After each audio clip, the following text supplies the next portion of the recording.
That's what I have to say about being here in this incredible community. I'm always deeply moved. Amy and I were talking before the service. I feel like I've been here so many times, and this is actually only my third, and I say only third. It feels like I've been with you for an eternity. And really, that is because we have. In the realm of spirit, we know there's no time. We know there's no separation. And we know that love is actually the truth of who and what we are. Now, I want to be careful the way I say this in the beginning, because I was struck by the quote from Jesus, and I want to modify it. Now, it's very sacrilegious in some circles to say I'm going to modify a quote from Jesus, and I don't mean that there's anything inherently wrong with the quote. I want to offer that evolution and consciousness is expanding at all times, including the consciousness that is Jesus, the consciousness that is Buddha, the consciousness that is Joan of Arc, and all the other incredible enlightened beings that have been here. When I heard the quote this morning, "Forgive them, for they know not what they do," it struck me, forgive them, for they know not who they are. And what we're talking about today is levels of spiritual understanding. And of course, as things happen, of course what Amy shared and the Daily Word were perfectly in alignment with what is emerging as the conversation about levels of spiritual understanding.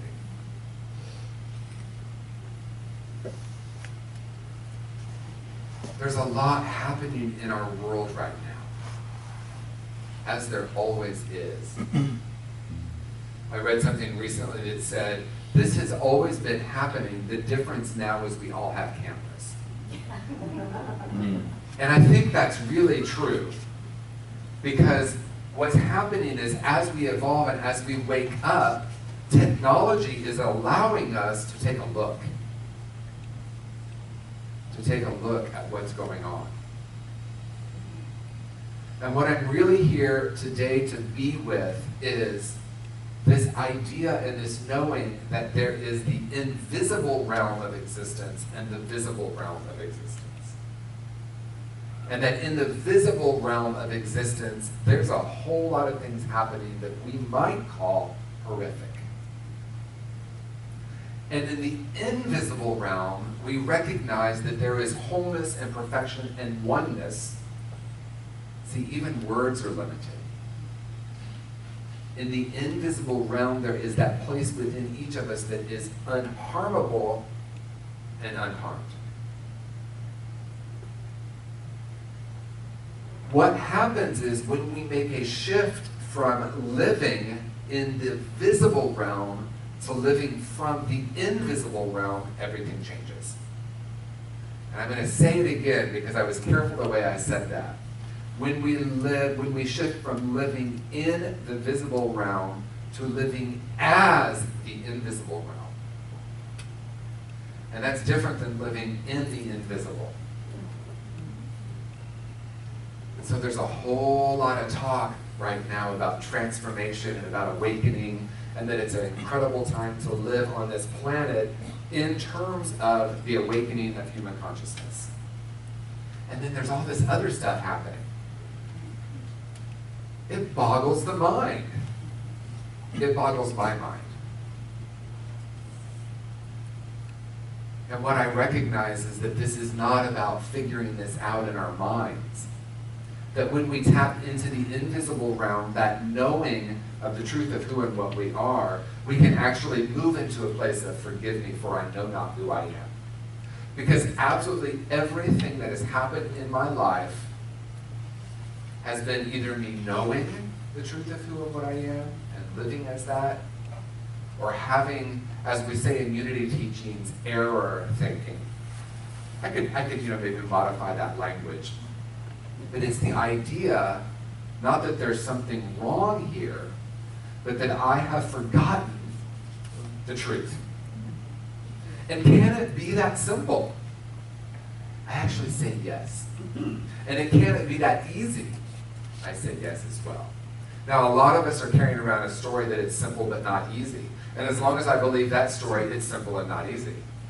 See, that's what happens here. That's what happens when we come into a community like this one, that you can feel, I can feel this dedication and this intentionality around knowing who and what we are.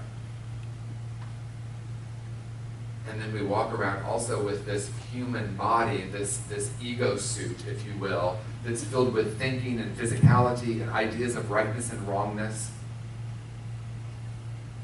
And so what I want to focus on today is the conversation of spiritual understanding. And what I was sitting with before getting up here is, what's this understanding anyway? You know, because I actually thought understanding was here. I need to figure it out. Boy, that's an interesting process, right? Let me figure this out. I spent years, actually decades, trying to figure it out. And then life blessed me with events that allowed the outer world to collapse. And I stood in this place where I had the opportunity to surrender. A lot of times we hear that difficulty provides a spiritual awakening. And I've come to understand, which is different than figuring it out, because it's experience. My experience showed me. Because people were asking me recently, like, what do you think? We've all had these peak experiences where for some reason we move into the realm of oneness, absolute knowing this truth without a doubt. Most of us have had that experience, if it's for 1 second, 1 hour, 1 day. Someone asked me, what helps us to have that experience? And what came to me is surrender. And see, life, the world, this visible realm offers us all kinds of opportunities. But it doesn't mean we're going to surrender. I've had all kinds of opportunities to surrender and still chosen not to. There's that little piece of me that thinks, no, I know how to do this, or I've got this. No, thank you, Spirit. I've got this one. And at one realm of spiritual understanding, that is the truth. We've got this, because we are this. But then in this other realm of understanding, it seems that we must surrender that in order to experience this deeper understanding of truth. And when the invisible realm, as I said, becomes the ultimate truth and we know it, I think last time I was here we were on this same principle, which means I guess I was here 5 weeks ago. This principle of living it. Right? Because it is one thing to have the bumper sticker, and those of us who have been around Unity and New Thought for some time, we know peace begins with me. But here's the thing. If I have even one judgment, within that judgment holds the seed of revenge. That is, or seems to be, the human condition. The spiritual condition knows no judgment.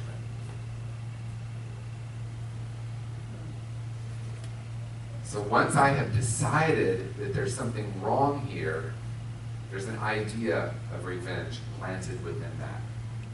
And once I've done that, consciously or unconsciously, that sets that in motion.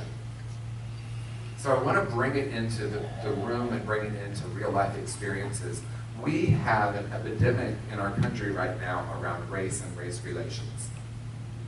In the visible realm, this continues to be something that shows up. I promise what I'm about to say is going to tie back to that. I was recently interviewed on a podcast talking about LGBT addiction and recovery. And the two women that were interviewing me were both younger, straight, white women. And we went about a half an hour into the podcast, and I finally said, can we please talk about Orlando? And both of them, there was this big sigh of relief, and both of them said, oh, thank you. We wanted to bring that up, but we were afraid we might offend you by saying something. We didn't know how to talk about it. We didn't know what questions to ask. We were afraid. And so that allowed me to see that that very same dynamic is happening when we talk about race. Because here is, I was going to say here's my perspective, but we know that perspective actually comes from ego, and that's okay, because we're living in this world. But my perspective or my experience is that I absolutely know that I do not have the same experience of anyone else in this room. And that in that realm, it doesn't serve me to say I understand what you've been through. Right? Because I don't. And so when we talk about any issue in the world, we recognize, or I recognize, there's always these different levels of understanding. What I'm really saying here is we honor our seeming differences, and yet we celebrate our oneness. And so in my journey, I've come to understand and recognize that there's nothing to learn. There's just a lot to unlearn. We were having a conversation earlier about what would it be like. We have these beautiful children up here. What would it have been like? Did anyone in here grow up in unity or in a new thought movement? We have one person that probably heard from a very early age, you are whole and perfect, you are light, you are love. Most of us didn't get that one. Right? We got all kinds of other things. You need to achieve, you need to strive, you need to compete, you need to be better, you need to have good grades. Hard work.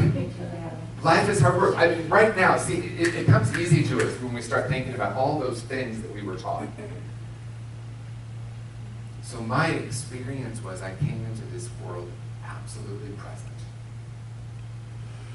Absolutely knowing the truth of who and what I am. And seeing that in every eye that I looked into. And then I got taught all this stuff that at some point caused me, and I don't know if it caused me, my decision was to close down. And I know I talked about that at least the first time I came here. But we all have different variations of that same story.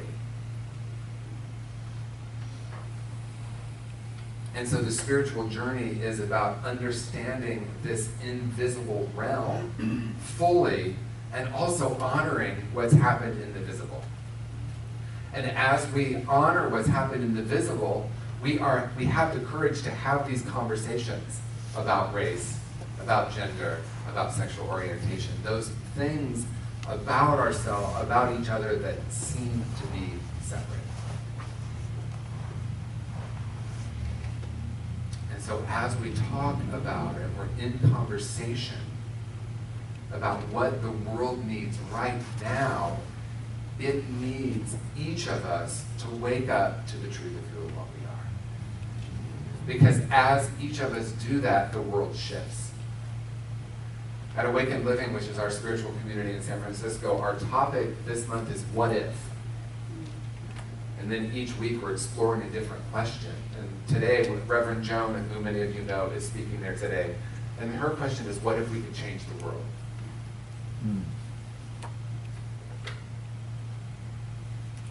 Reverend Michael Beckwith says, we're not here to change the world, we're here to serve the new paradigm. And I'm like, that sounds good, but what the heck does that mean? What does that mean? Well, for me, what it means is, I thought I needed to change myself and change the world and get out there and make a difference. And as soon as I thought that, see what happened is then I planted the seed of something's wrong here. And what happens when we have these acts of violence is, when we come from a place, the mystical realm of recognizing that even in the midst of all of that, there is love. And even in the midst of all of that, that is who and what we are. And I'm even going to take that a step further and saying everything is either love or a request for love. Because the Course in Miracles says everything is love or fear. And I think that is true. And what if everything was love or a request for love? What if everything that was happening in the visible realm was an opportunity for each of us to unlearn the ideas we've been taught about separation, about fear, about competition, so that we could rest in this deeper truth, this deeper knowing. And from that place, see, it's not even about perspective, it's simply about being. And then the great paradox is that's what changes the world. So do you hear that? When I decide that I don't need to change anything, but the way I'm seeing myself, the way I'm being with myself, the greatest paradox is that's what is the ripple effect that creates change in the world.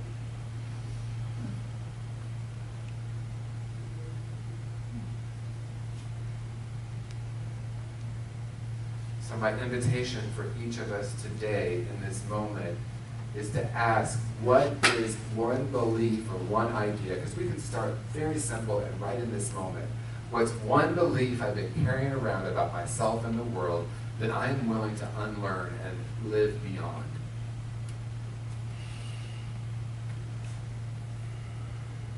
What if it was as simple as recognizing that that may seem true in the visible realm, and I can tap into something deeper and truer?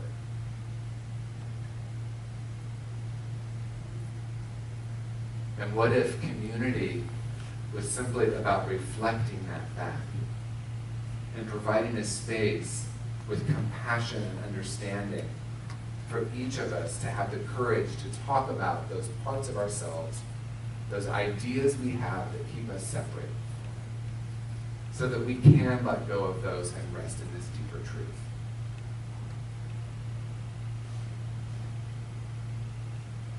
So in closing, what I want to offer is an invitation to witness what happens in our perspective. Because see, what I know is that there is this great reality that we are, that doesn't need anything, doesn't need to go anywhere or do anything, but simply be right here. So my invitation for each of us is to go out into the world and be that, and see what happens. Because life is a great experiment. And we are playing in this field of consciousness that we are. And then we have this thing called reality that happens. And so every news story, see, I got a little bit, I'm gonna confess something. I got a little sucked into the political thing recently. Because it's so seductive, right? It's so seductive. I can't believe he said that. What's she gonna say next? What are they gonna say about that? What is it about that that's so appealing to us? What's that? Human. Yeah, we have this human side that has been taught all these ideas about competition and fear and separation. And so there's something about us that's maybe always going to be pulled that direction. And we have an opportunity in the midst of that to be love. So my invitation is we have the courage to have these conversations about our seeming differences, and we also recognize our oneness. What a blessing to be here in this moment. I want to say thank you to each of you for creating this community. Whether you're here for the first time or you've been here for decades, you created this community in this moment. It's absolutely dedicated to knowing this deeper truth. The invisible realm is the reality. The visible realm is simply a creation of what we have decided we're going to call it. What if you could decide something else? What if you could decide that love is who you are, love is what you are, and it's an opportunity now to live that in the world. Thank you so much for allowing me to be here with you. Nice.